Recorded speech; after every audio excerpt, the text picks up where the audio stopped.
Hello and welcome back to the Entrepreneur Guide. Entrepreneur Guide is a guide that I've created to share my story about how I went from wannabe entrepreneur to actually become an entrepreneur. What is the skill set that I have to develop and what is the mindset that I have to acquire to be able to transform my ideas into a business. This is the chapter 1, and in this chapter we're going to talk about what is entrepreneurship and what is the upside and downside of entrepreneurship. Entrepreneurship is selling a product or providing a service in exchange of money. There's two type of businesses. There's a product-based business, for example, a coffee shop, or there's also a service-based business, for instance, a cleaning business. And those two type of businesses can be either online or physical. Online, they provide digital products, and if they have physical location, they provide physical product.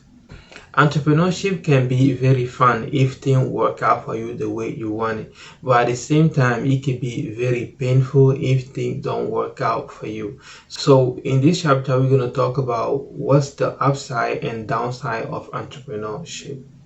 So we're going to talk about the upside and downside of entrepreneurship based on certain criteria. Number one, we're going to talk about being your own boss. I think being your own boss is very wonderful because you get the luxury of dictating your schedule. You can work when you want, you can work whenever you want, how you want, and nobody get to tell you what to do. But at the same time, it can also be a curse because now you have the entire responsibility of the entire company on your hands. If things work out, good for you. But if things don't work out, then you're going down. The second criteria is the salary. As an entrepreneur, your salary is not limited. You can make as much money as you want. You can give yourself a raise whenever you want. You just have to put a little bit more work and more hours into your business to make more money. But the problem is that salary is not guaranteed because it can be some months or a whole year that your company doesn't make money and you're not getting paid. Since you are the owner of the company, if you don't make money, then you don't get paid. But on the other hand, as a worker, even if the company doesn't make money, at least your salary is still guaranteed. Even though you can get a raise whenever you want it, before you get a raise, you have to get your boss's approval. At least you know that as long as you're working, you get paid. But if you're an entrepreneur, if things don't work out, if the company doesn't make money this year, then as an entrepreneur, you're not getting paid. But for a worker, it's not the same thing. Your salary is guaranteed, but you can make as money as you want and you can get raised whenever you want, like an entrepreneur. The third criteria is creating a job. As an entrepreneur, having a business, you are creating a job for yourself. So you have a job and you can also give a job for other people. You can hire people to help you in your business and you actually providing job for them. So that's the good thing.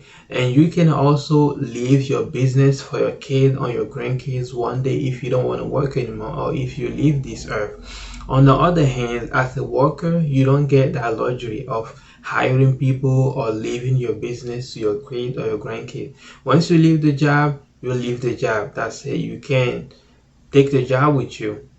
Not only that, as a worker, you don't have any control over your job because the job doesn't belong to you. You can get fired anytime about things that is not actually in your control. Let's say, for example, things not working out for the company anymore. They want to close. They can actually let you go because the company is not making any more money. But on the other hand, as a business owner, the business is yours. You have a job. You can guarantee your job as long as the company is working.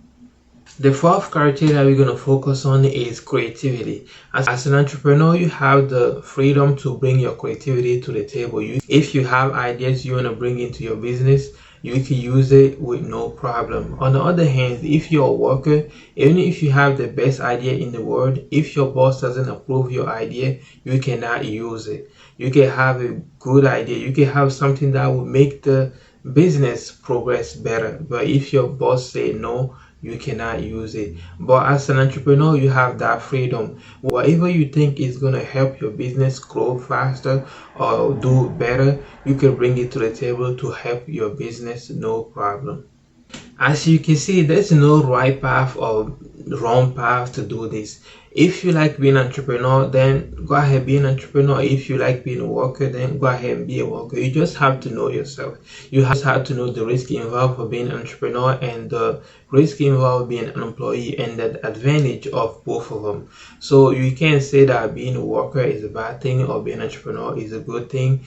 They both have ups and downs. So it's up to you to choose what's best for you and see what's going to work for your current situation better.